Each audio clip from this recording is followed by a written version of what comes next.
नमस्कार, मैं हूं मनोज कुमार। आप देख रहे हैं ज्ञान समग्र चैनल पर हिंदी क्लासेस। आज की वीडियो में हम पढ़ेंगे एनसीईआरटी हिंदी आधार पाठ्यक्रम के अंतर्गत कक्षा 12वीं के लिए पढ़ने के लिए प्रस्तावित भक्ति नामक पाठ, जिसकी लेखिका हैं महादेवी वर्मा। यह कक्षा 12वीं में गद्य का पहला ही पाठ है। जब भी हम किसी पाठ को पढ़ने जाते हैं तो सबसे पहले 4 महत्वपूर्ण बातों को जान लेना चाहिए। पहली बात तो हम जो पाठ पढ़ने जा रहे हैं वह किस साहित्यिक विधा में लिखा हुआ है, अर्थात उसकी साहित्यिक विधा क्या है। और दूसरी बात, उस पाठ के लेखक या रचयिता कौन है। तीसरी जो महत्वपूर्ण बात है, उस पाठ के माध्यम से लेखक या कवि क्या बताना चाहता है। क्योंकि कोई भी साहित्यकार जो कुछ भी लिखता है, जो कुछ भी रचता है, उसके माध्यम से वास्तव में वह पाठकों तक कुछ न कुछ अपनी बात पहुंचाना चाहता है। तो जो हम पाठ पढ़ रहे हैं, उस पाठ के माध्यम से लेखक या कवि हमें क्या बताना चाहता है, इसे हम प्रतिपाद्य या मूल भाव कहते हैं। तो उस पाठ का मूल भाव या प्रतिपाद्य क्या है, इसे हमें जानना है। साथ में हमें ये भी जानना चाहिए कि जिस पाठ को हम पढ़ रहे हैं, उस पाठ के लेखक या कवि की साहित्यिक विचारधारा क्या है। क्योंकि कवि या लेखक जो कुछ भी बताना चाहता है वो सब उसकी विचारधारा से संबंधित होता है। अगर हम उसकी विचारधारा को और साथ में उसके जीवन की परिस्थितियों को अगर हम जानते हैं, तो वो जो कुछ कह रहा है उसको हम ज़्यादा गहराई से और ज़्यादा व्यापक संदर्भ में समझ सकते हैं। तो भक्ति नामक पाठ पढ़ने से पहले सबसे पहले आज हम जानते हैं कि ये किस विधा में ये रचना लिखी गई है। अब किस विधा में जब हम जान रहे हैं, तो सबसे पहले तो हम यही जानना है कि विधा किसे कहते हैं। विधा का अर्थ होता है रूप। अलग अलग साहित्यिक रूपों को ही साहित्य की विधाएं कहते हैं। जैसे कोई साहित्यकार अपनी बात को कविता के माध्यम से प्रकट करता है, वहीं कोई साहित्यकार अपनी बात को कहानी के माध्यम से प्रकट करता है, कोई निबंध लिखकर प्रकट करता है, कोई उपन्यास लिख करके बताता है। ये जो कविता, कहानी, निबंध, नाटक, उपन्यास, ये जो साहित्य के अलग अलग रूप हैं, इन्हीं को कहते हैं साहित्य की विधाएं। अब साहित्य की इन सारी विधाओं को मोटे मोटे तौर पे 2 भागों में बांटा गया है। एक को कहते हैं गद्य विधा और एक है काव्य विधा। अब काव्य विधा में भी फिर कई सारी विधाएं होती हैं। कुछ छोटी छोटी कविताएं होती हैं जिनको मुक्तक काव्य कहते हैं। इसी तरह कुछ ऐसी कविताएं होती हैं जो काफ़ी लंबी होती हैं और उन कविताओं के माध्यम से एक पूरी कथा कही गई होती है, उनको प्रबंध काव्य कहते हैं। तो ये प्रबंध काव्य भी एक साहित्यिक विधा है जो काव्य के अंतर्गत आती है। इसी तरह से मुक्तक काव्य भी एक काव्य विधा है। अब इसी तरह से गद्य विधा में भी फिर कई अलग अलग विधाएं हैं, जैसे कहानी, निबंध, नाटक, उपन्यास, जीवनी, रेखाचित्र, यात्रावृत्त, संस्मरण, आत्मकथा, ये सब तमाम गद्य की विधाएं हैं। तो ये जो हम पाठ पढ़ने जा रहे हैं, भक्ति नामक पाठ, ये किस विधा के अंतर्गत आता है। यह वास्तव में महादेवी वर्मा द्वारा लिखा गया एक संस्मरणात्मक रेखाचित्र है। अब संस्मरणात्मक रेखाचित्र क्या होता है, इसके लिए आपको गद्य की 2 महत्वपूर्ण विधाओं को जानना जरूरी है। एक तो है संस्मरण और दूसरा है रेखाचित्र। ये 2 गद्य की विधाएं हैं। दोनों विधाओं में बहुत कुछ समानता है, दोनों विधाएं आपस में काफी मिलती जुलती हैं। समानता क्या है कि इन दोनों विधाओं में साहित्यकार अपने बीते हुए जीवन से जुड़े हुए किसी व्यक्ति, किसी घटना या किसी दृश्य का वर्णन करता है। और अंतर क्या है, जब हम संस्मरण लिखते हैं, जब साहित्यकार संस्मरण लिख रहा होता है, तो संस्मरण में उसकी स्मृतियां या उसकी यादें महत्वपूर्ण होती हैं। यानी अपने बीते हुए जीवन के जिस व्यक्ति का वर्णन करता है, जिस घटना, जिस दृश्य का वर्णन करता है, उसको याद करके लिखता है, तो कोशिश करता है साहित्यकार कि उन स्मृतियों में कोई भी महत्वपूर्ण बात छूटने न पाए। यानी उन स्मृतियों से हर छोटी छोटी घटना, हर छोटी छोटी बात को वो उल्लेख कर सके अपनी रचना में। जब इस पर ज़्यादा जोर दिया जाता है तो इस रचना को कहते हैं संस्मरण। वहीं दूसरी तरफ है रेखा चित्र। रेखा चित्र में महत्वपूर्ण होता है वर्णन शैली।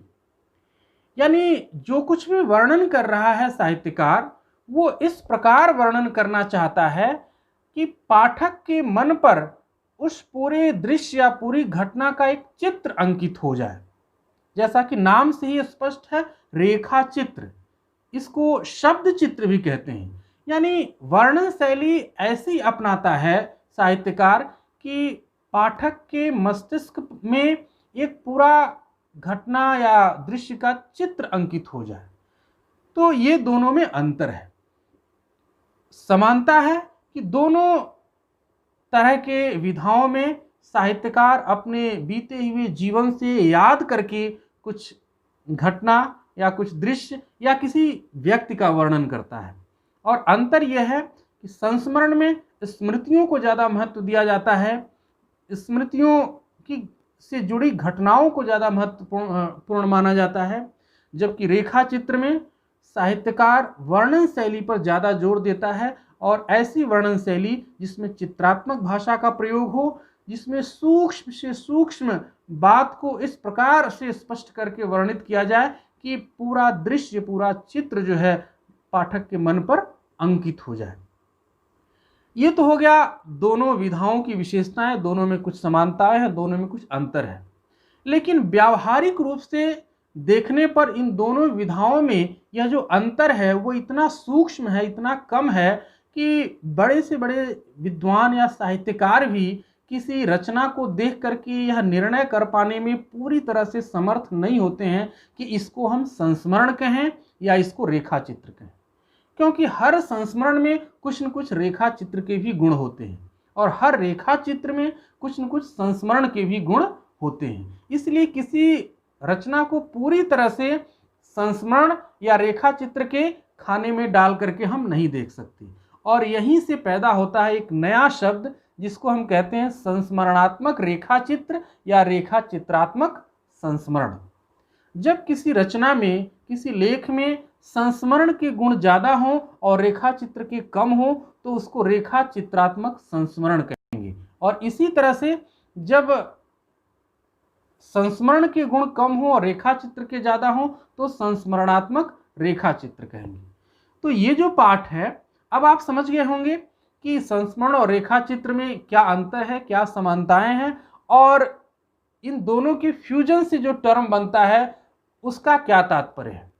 अब ये जो पाठ हम पढ़ने जा रहे हैं भक्तिन, यह महादेवी वर्मा द्वारा लिखा गया एक संस्मरणात्मक रेखा चित्र है जो कि स्मृति की रेखाएं नामक महादेवी वर्मा का एक ग्रंथ है, उसी ग्रंथ से लिया गया है।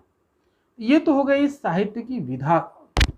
अब इस लेख की या जो इस संस्मरणात्मक रेखा चित्र की जो भाषा शैली है वो कैसी है। महादेवी वर्मा एक गद्यकार होने के साथ साथ एक कवयित्री भी हैं, बल्कि यूं कहें कि वो कवयित्री पहले हैं और गद्यकार बाद में हैं। और जब एक कवि जब गद्य रचना करता है, जो स्वभाव से कवि है वो जब गद्य रचना करता है तो उसके गद्य में भी कविता की तमाम विशेषताएं स्वाभाविक रूप से आ जाती हैं। और यही कारण है कि महादेवी वर्मा जब गद्य लिखती हैं तो उसमें कविता के चमत्कार भी स्वाभाविक रूप से आ जाते हैं। कविता के चमत्कार कहाँ से आते हैं? कविता में बहुत सारे कविता को सजाने वाले, कविता का श्रृंगार करने वाले तत्व होते हैं, जैसे अलंकार हो गया, प्रतीक हो गए, बिंब हो गए, ये सब कविता की विशेषताएं हैं। तो महादेवी वर्मा जब गद्य लिखती हैं तो उनमें भी कई सारे पंक्तियों में देखेंगे कि आप बड़े सुंदर अलंकार प्रयोग हो, जैसे उत्प्रेक्षा अलंकार, उपमा अलंकार, इनके बहुत सारे उदाहरण गद्य की पंक्तियों में भी नजर आते हैं। इसी तरह तमाम प्रतीकों का सहारा लेते हैं और कई बार व्यंग का भी सहारा लेती हैं। यानी बहुत सारी ऐसे बातें, ऐसे तत्व जो कविता की विशेषताएं हैं, वो विशेषताएं महादेवी वर्मा के गद्य में भी नजर आते हैं। और इस गद्य को पढ़ते हुए आप समय समय पे जगह जगह आप उन विशेषताओं को जरूर देखेंगे। दूसरी विशेषता यह है कि छायावाद की कवयित्री है महादेवी वर्मा, और छायावाद की जो भाषा है वो संस्कृत निष्ठ तत्सम प्रधान भाषा है। हिंदी भाषा के भी अलग अलग रूप हैं, अलग अलग रंग हैं।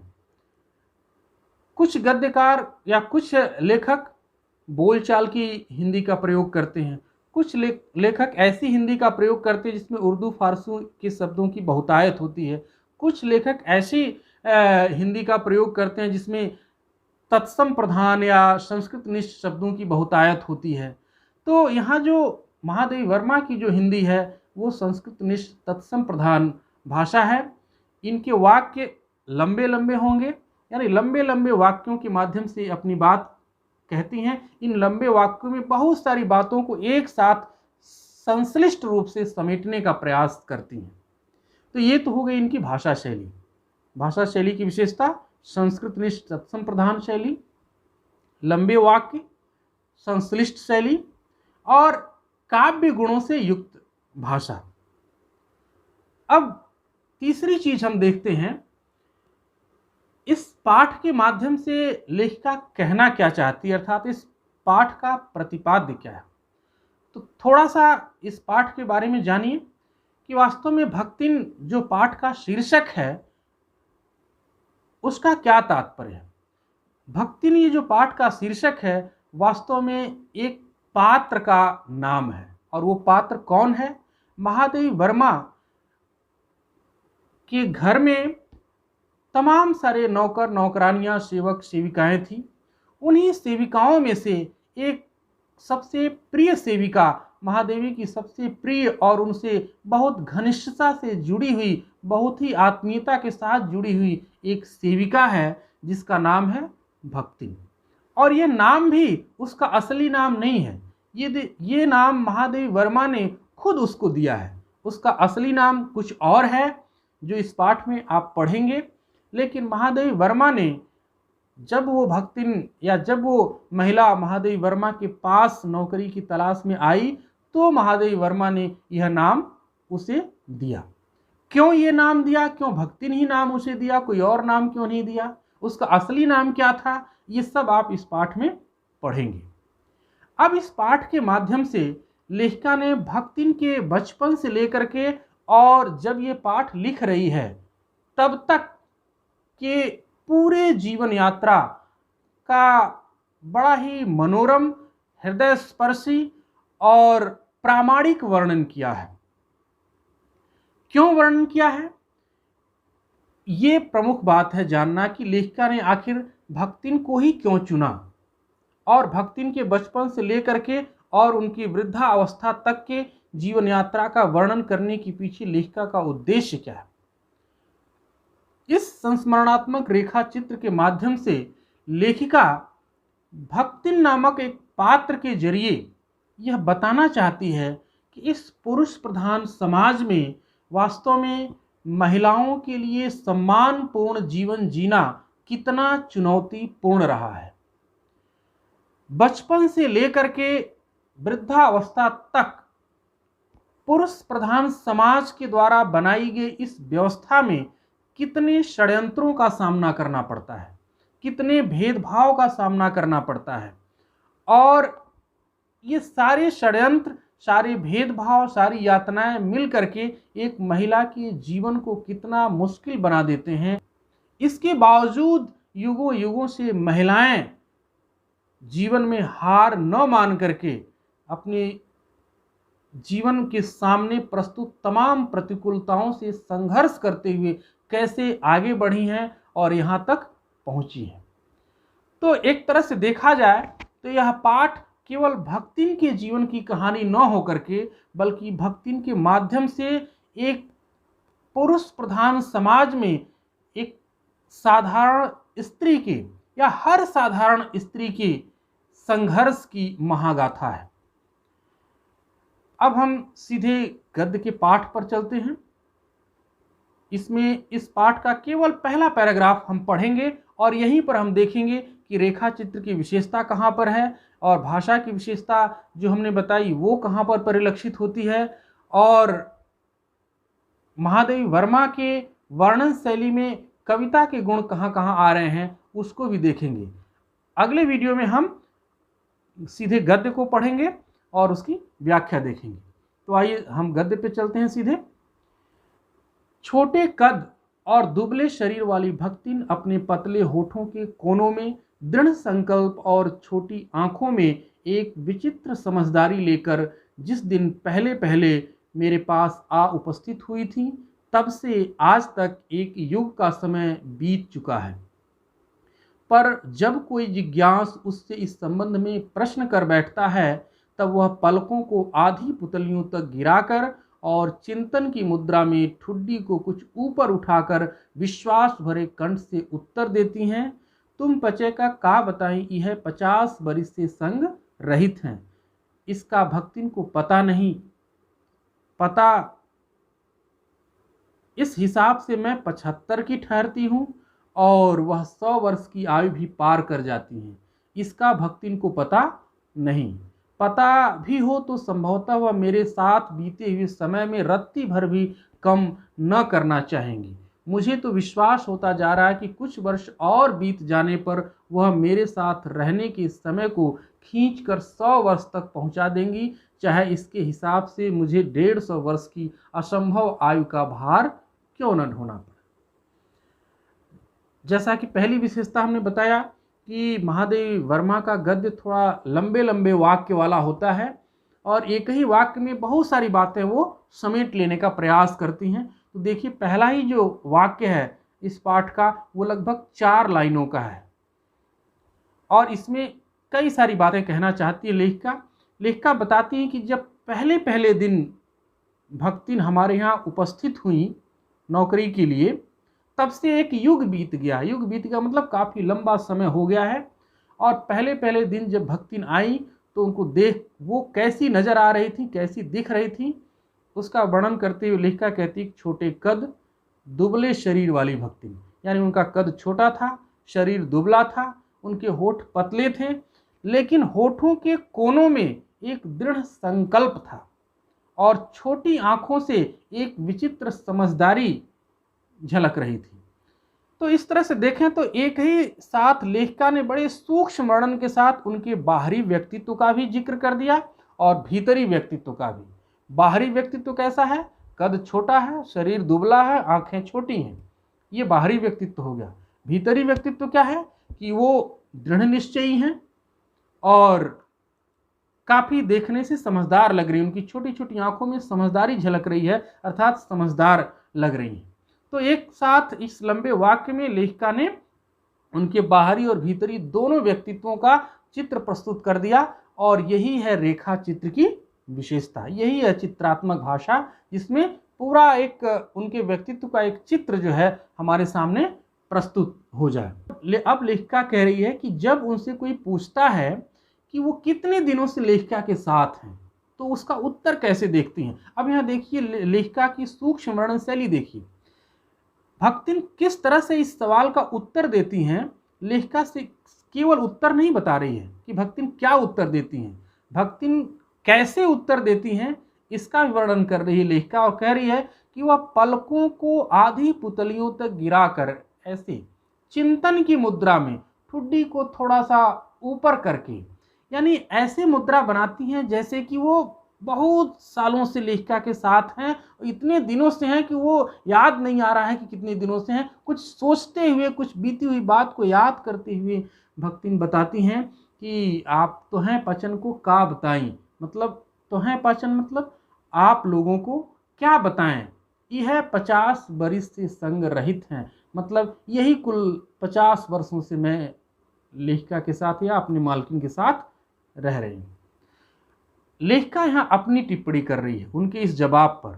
लेखिका कह रही है कि जब वो लोगों से बताती हैं कि मैं 50 साल से लेखिका के साथ हूँ, तो इस हिसाब से अगर गणित लगाया जाए तो मैं 75 साल की ठहरती हूँ और भक्तिन खुद 100 साल की ठहरती है।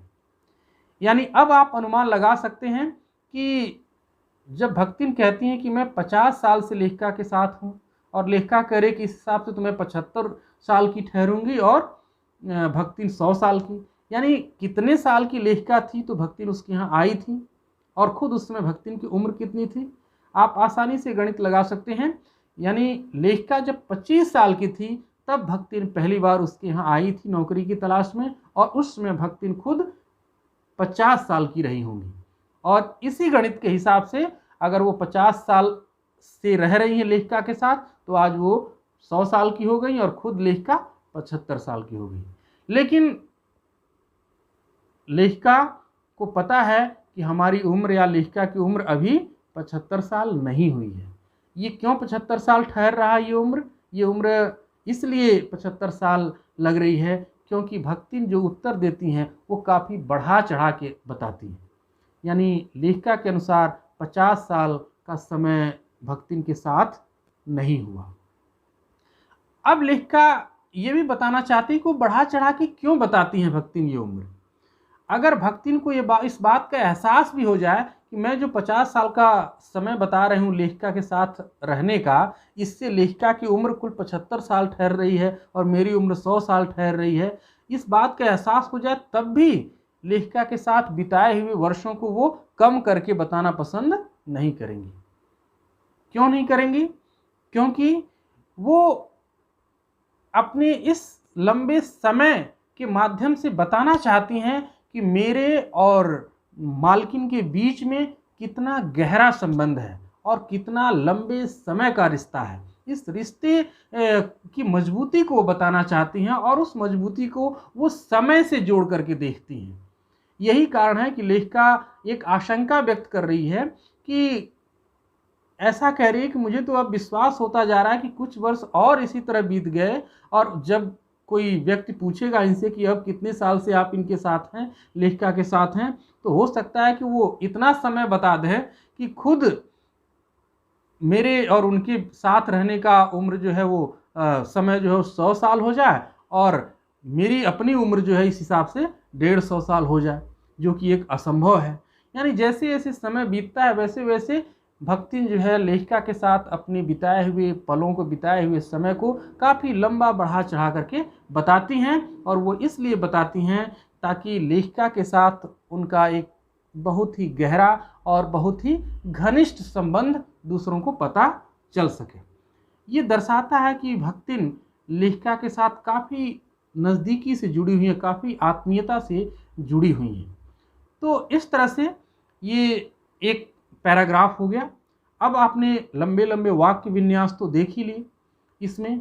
इसके बाद जो है ये आँखों को ऊपर उठा करके और पुतलियों को पलकों तक, ये पुतलियों तक पलकों को गिरा करके ठुड्डी को ऊपर उठा करके ये जो एक्शन जो वर्णन किया, ये सब रेखा चित्र की विशेषताएं हैं। भाषा में जैसे विचित्र है, दृढ़ है, संकल्प है, चिंतन है, मुद्रा है, ये सारे शब्द जो हैं, वर्ष है, संभवतः, विश्वास, ये सभी शब्द जो है संस्कृत निष्ठ तत्सम शब्द हैं। तो इस तरह से तत्सम शब्दावली युक्त भाषा है।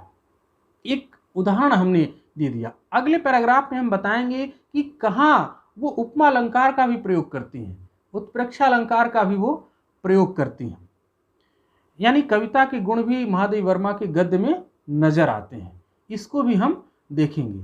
तो आज की वीडियो में बस इतना ही। अगले वीडियो में हम सीधे गद्य का पाठ करेंगे और उसकी व्याख्या देखेंगे। आज के लिए बस इतना ही। धन्यवाद।